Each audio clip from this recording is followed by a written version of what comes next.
प्रिय विद्यार्थियों, हम जान चुके थे कि अमीरुद्दीन जो एक बच्चा था, यही आगे चल कर के और हमारे महान सुप्रसिद्ध शहनाई वादक बिस्मिल्लाह खां के नाम से जाना गया। जब फुर्सत के क्षण मिलते थे तो ये अपने बचपन को याद करते थे। बचपन में अपने अब्बा जान और अपने उस्ताद आदि को तो कम याद करते थे, लेकिन जो कचौड़ी वाली दुकान है उसे ज़रूर याद करते थे, जिससे पता चलता है कि ये खाने पीने के भी शौकीन थे। और गीता वाली तथा सुलोचना को भी याद करते हैं। ये उस समय की बहुत ही प्रसिद्ध हीरोइनें थी, अर्थात अभिनेत्रियां थी। अर्थात बिस्मिल्लाह खां को फिल्म इत्यादि देखने का भी बड़ा शौक था। इन बातों को जैसे ही वो याद करते हैं, हंसने लग जाते हैं, उनके चेहरे पर मुस्कुराहट आ जाती है। इसी बाल सुलभ हंसी में अर्थात बचपन की जो हंसी है उसमें कई यादें बंद हैं। वे जब भी इनका जिक्र करते हैं तब फिर उसी नैसर्गिक यानी प्राकृतिक आनंद में उनकी आंखें चमक उठती हैं। अमीरुद्दीन तब सिर्फ 4 साल के ही थे। छुप कर के नाना जी को शहनाई बजाते हुए ये सुनते थे। रियाज के बाद जब अपनी जगह से उठकर के वे चले जाएं, तब जाकर के ढेरों छोटी बड़ी शहनाइयों की भीड़ में से अपने नाना वाली शहनाई को ये ढूंढते थे और एक एक शहनाई को फेंक कर खारिज कर देते थे। सोचते थे लगता है मीठी वाली शहनाई दादा कहीं और रखते हैं। जब मामू अली बख्श खां, जो इनके उस्ताद भी थे, शहनाई बजाते हुए सम पर आए, ये सम लय की समाप्ति और ताल के आरंभ जहाँ होता है उसे हम सम बोलते हैं। तो शहनाई बजाते हुए जब वो लय की समाप्ति कर ताल पर आरंभ होते हैं, तब धड़ से एक पत्थर जमीन पर ये मारते थे। अर्थात संगीत के बारे में कुछ जानकारी अब इस बच्चे को भी, अमीरुद्दीन को भी होने लगी थी। जैसे ही सम पर आते थे, ये एक पत्थर जमीन पर मार करके प्रकट करते थे। सम पर आने की तमीज़ उन्हें बचपन में ही आ गई थी। बहुत जल्दी बचपन में ही वे इस बात को समझ गए थे, मगर बच्चे को यह नहीं मालूम था कि ये दाद जो वह पत्थर मार करके देता है, वाह करके भी दी जा सकती है। अर्थात वाह भी बोल सकता है पत्थर मारने की अपेक्षा, सिर हिलाकर भी दी जाती है, पत्थर पटक करके नहीं। और बचपन के समय फिल्मों के बुखार के बारे में तो पूछना ही क्या। उस समय 3rd क्लास के लिए 6 पैसे का टिकट मिलता था। अमीरुद्दीन 2 पैसे अपने मामा जी से लेता, 2 पैसे मौसी से और 2 पैसे नानी से लेता था। फिर घंटों लाइन में जब लगता था तब फिल्म देखने के लिए टिकट मिल पाता था। इधर सुलोचना प्रसिद्ध उस समय की अभिनेत्री का नाम है। ये अमीरुद्दीन को भी बहुत पसंद थी, इनकी फिल्में ज़्यादा देखते थे। इधर सुलोचना की नई फिल्म सिनेमा हॉल में आई और उधर अमीरुद्दीन अपनी कमाई लेकर चला फिल्म देखने। जो बालाजी मंदिर पर रोज शहनाई बजाने से उसे मिलती थी, जो पैसे मिलते थे, फिल्म देख लेता था वह। एक अठन्नी उसे मेहनताना मिलता था, क्योंकि इसी बालाजी मंदिर की देहरी पर नौबत खाने में ये भी शहनाई बजाता था। उस पर यह शौक जबरदस्त कि सुलोचना की कोई नई फिल्म नहीं छूटे, और कुलसुम की देसी घी वाली वो दुकान जहाँ कचौड़ी बनाई जाती थी, ये दोनों बहुत ही इनके मन को भाने वाली चीज़ें थी। वहाँ की संगीतमय कचौड़ी, संगीतमय कचौड़ी इसीलिए कहा गया कि वहाँ एक संगीत की धुन भी चलती रहती थी। संगीतमय कचौड़ी इस तरह क्योंकि कुलसुम जब कल कलाते घी में कचौड़ी डालती थी, उस समय छन्न से उठने वाली आवाज़ में उन्हें सारे आरोह अवरोह दिख जाते थे। अर्थात उस कड़ाह में भी जब कचौरी बनाई जाती थी, वहाँ भी एक अजीब तरह की आवाज़ आती थी। राम जाने कितनों ने ऐसी कचौड़ी खाई होंगी, मगर इतना तय है कि अपने खान साहब रियाजी और स्वादी दोनों ही रहे। खूब रियाज भी करते थे और खूब वे ऐसी कचौड़ी इत्यादि भी खाया करते थे। इस बात में कोई शक नहीं है कि दादा की मीठी शहनाई उनके हाथ लग चुकी थी। अर्थात जिस प्रकार से उसके दादाजी शहनाई बजाते थे, आज वह भी उतनी ही मधुरता के साथ शहनाई बजाने लगे हैं। काशी में संगीत आयोजन की एक प्राचीन एवं अद्भुत परंपरा है। यह आयोजन पिछले कई वर्षों से संकट मोचन मंदिर में ही होता आया है। यह मंदिर शहर के दक्षिण में लंका पर स्थित है। जैसे दक्षिण में लंका, उसी प्रकार शहर के दक्षिण में ये हनुमान जी का मंदिर बना हुआ था। हनुमान जयंती के अवसर पर यहाँ 5 दिनों तक शास्त्रीय एवं उपशास्त्रीय गायन और वादन की उत्कृष्ट सभा होती है। इसमें बिस्मिल्लाह खा अवश्य रहते हैं।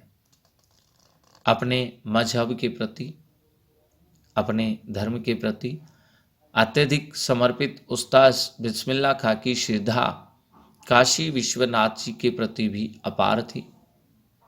अपने धर्म को तो ये मानते ही मानते थे, श्रद्धा रखते ही रखते थे, साथ में काशी विश्वनाथ जी के प्रति भी उनके मन में श्रद्धा थी।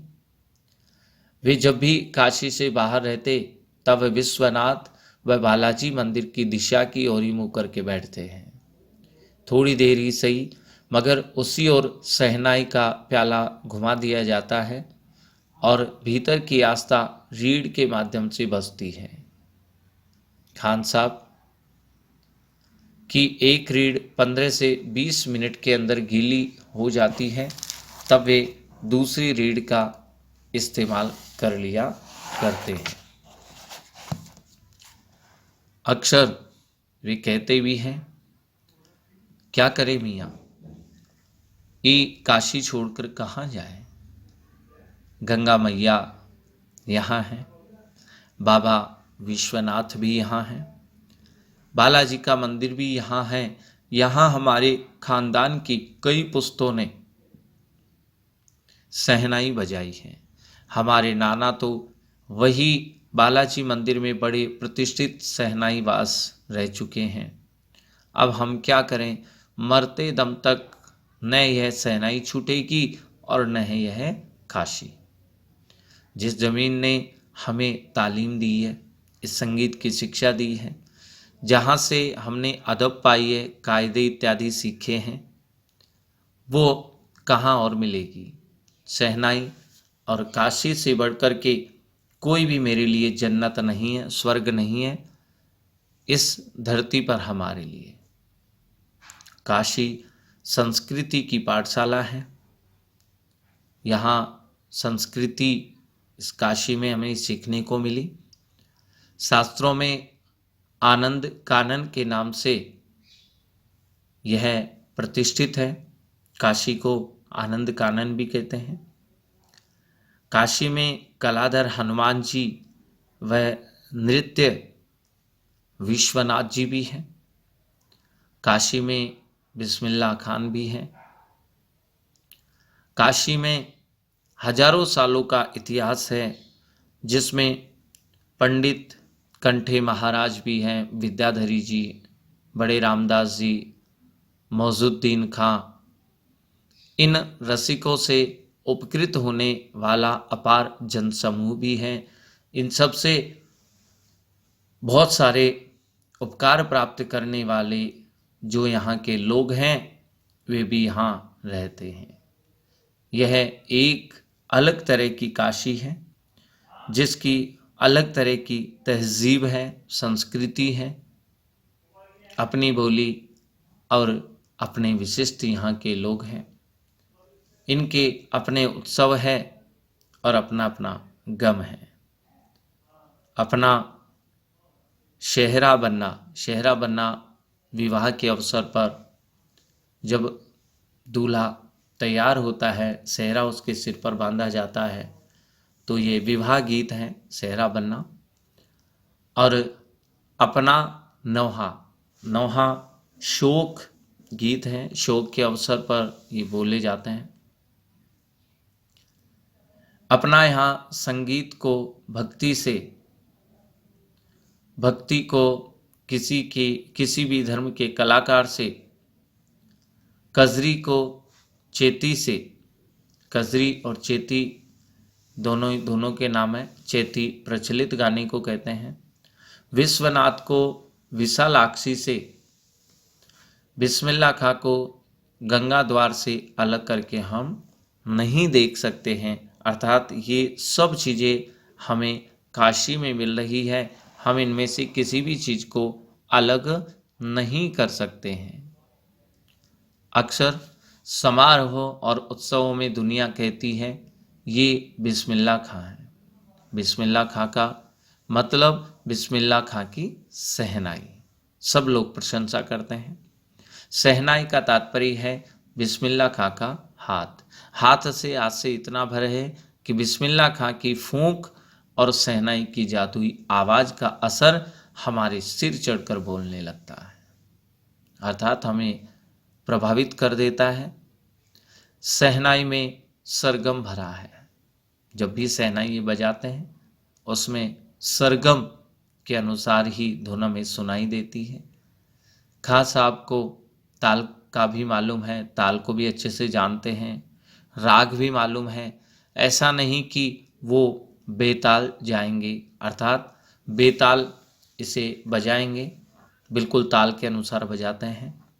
सहनाई में 7 सुर लेकर निकल पड़े, अर्थात 7 सुरों की जानकारी और ज्ञान इन्हें था और सहनाई से सभी उन सुरों को ये बजाते। सहनाई में परवरदिगार खुदा ईश्वर को बोलते हैं। गंगा मैया उस्ताद की नसीहत शिक्षा लेकर ये उतर पड़े हैं। दुनिया कहती सुभान अल्लाह, बहुत अच्छा। तिस पर बिस्मिल्लाह खां कहते हैं अल्हम्दुलिल्लाह, अर्थात यह तारीफ खुदा की करनी चाहिए। छोटी छोटी उपज से मिलकर के एक बड़ा आकार बनता है। सहनाई का करतब शुरू होने लगता है। बिस्मिल्लाह खां का संसार सुरीला होना शुरू हो जाता है। फूंक में ऐजान की ताशीर उतरती चली आई है, अर्थात जैसे ये सहनाई में फूंक मारते हैं, धुन जैसे ही निकलती है तो ताशीर अर्थात उसका प्रभाव होना शुरू हो जाता है। देखते ही देखते हैं सहनाई 1.5 शतक के साज से 2 शतक का साज बन गया है। साजों की कतार में ये सरताज हो गई है। पहले सहनाई को कोई जानता नहीं था, लेकिन अब सहनाई वास्तव में सभी साजों में सरताज हो गई है। अमीरुद्दीन की सहनाई गूंज उठी, उस फकीर की दुआ लगी जिसने अमीरुद्दीन से कहा था बजा बजा। शायद उसी की जो दुआ थी, फकीर की जो दुआ थी, उसी से सहनाई वादक के रूप में इन्हें प्रसिद्धि मिली। किसी दिन एक शिष्या ने डरते डरते खान साहब को टोका, बाबा आप ये क्या करते हैं? इतनी प्रतिष्ठा है आपकी, अब तो आपको भारत रत्न भी मिल चुका है, ये फटी तहमद जो लुंगी आप पहनते हो मत पहना करो, अच्छा नहीं लगता। जब भी कोई आता है आप इसी फटी हुई तहमद में सबसे मिलते हो। खान साहब मुस्कुराते हैं, लाड से बड़े प्यार से बोलने लगते हैं, धत पगली, ये भारत रत्न हमको सहनैया पे मिला है, शहनाई वादन किया है, अच्छी बजाई है, इस वजह से भारत रत्न मिला है, इस लुंगिया पे नहीं, इस वास्तव में तहमद की वजह से नहीं मिला है। तुम लोगों की तरह बनाव और श्रृंगार यानी श्रृंगार देखते रहते तो उम्र ही बीत जाती। यदि मैं इसी तरह बनाव और श्रृंगार में लगा रहता तो रियाज नहीं कर पाता और इतनी अच्छी शहनाई नहीं बजा पाता और मेरी उम्र ही बीत जाती। फिर हो चुकती शहनाई, फिर शहनाई कैसे बजा पाता? तब क्या खाक रियाज हो पाता? ठीक है बिटिया, आगे से नहीं पहनेंगे, मगर इतना बताई देते हैं कि मालिक से यही दुआ है, फटा सुर न बख्शे। लुंगिया का क्या है, आज फटी है तो कल सी जाएगी। अर्थात ये मेरी लुंगिया है, ये तो मैं दूसरी ले लूँगा, फटी है तो सिलवा भी सकता हूँ, लेकिन मुझे फटा हुआ सुर ईश्वर कभी भी नहीं दे।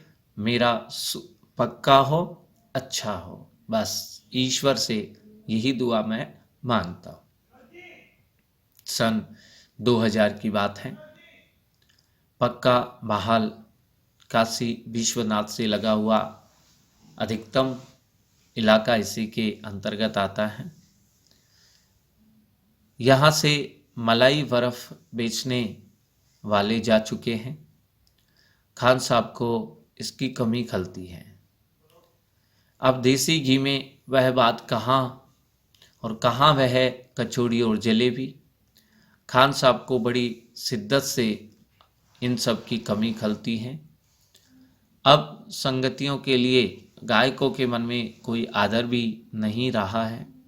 खान साहब को इसका भी अफसोस है। अब घंटों रियाज को कौन पूछता है, कोई इतनी रियाज भी नहीं कर सकता है। हैरान है बिस्मिल्लाह खां, कहाँ है कजली, चेती और अदब का जमाना। ये रागियों का नाम है। सचमुच हैरान करती है काशी पक्का महल से, जैसे मलाई बर्फ यहाँ से चली गई है, अब यहाँ कोई नहीं बेचता है। संगीत, साहित्य, अदब, कायदे, ये बहुत सारी परंपराएं अब लुप्त हो गई है। एक सच्चे सुर साधक और सामाजिक की भांति और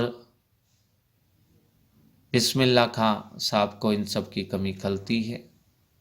काशी में जिस तरह बाबा विश्वनाथ और बिस्मिल्लाह खां एक दूसरे के पूरक रहे, उसी तरह मुहर्रम, ताजिया, होली, अबीर गुलाल की गंगा यमुना सरस्वती भी एक दूसरे के पूरक रहे हैं। अर्थात यहाँ काशी में हिंदू मुस्लिम दोनों संस्कृतियों का समन्वय देखने को मिला है। अभी जल्द ही बहुत कुछ इतिहास बन चुका है, अभी आगे बहुत कुछ इतिहास बन जाएगा। फिर भी कुछ बचा है जो सिर्फ काशी में ही है। काशी आज भी संगीत के स्वर पर जगती है और उसी की थापों पर सोती है। अर्थात सुबह शाम दोनों समय यहाँ संगीत के स्वर हमें सुनने को मिलते हैं। काशी में मरण भी मंगल माना जाता है, शुभ माना जाता है। काशी आनंद कानन है। सबसे बड़ी बात तो यह है कि काशी के पास उस्ताद बिस्मिल्लाह खां जैसा लय और सुर की तमीज सिखाने वाला एक नायाब हीरा है, जो हमेशा से दो कौमों को एक होने, हिंदू और मुस्लिम दोनों को एक होने और आपस में भाईचारे के साथ रहने की प्रेरणा देता रहा है। भारत रत्न से लेकर के इस देश के ढेरों विश्वविद्यालयों की मानक उपाधियों से ये अलंकृत है। संगीत नाटक अकादमी पुरस्कार इन्हें मिला है एवं पद्म विभूषण जैसे सम्मानों से ही नहीं बल्कि अपनी अजय संगीत यात्रा के लिए बिस्मिल्लाह खां साहब भविष्य में हमेशा संगीत के नायक बने रहेंगे। 90 वर्ष की भरी पूरी आयु में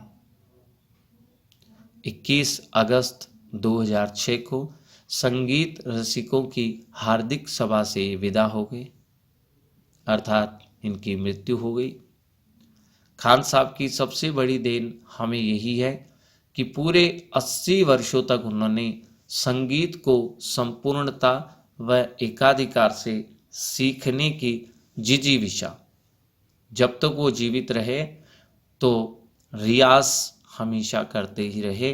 वास्तव में इसी भाव को उन्होंने हमेशा अपने अंदर जिंदा रखा, जीवित रखा कि व्यक्ति को हमेशा रियाज और संगीत का अभ्यास करते रहना चाहिए। ये सीख हमें यहाँ बिस्मिल्लाह खां से मिलती है।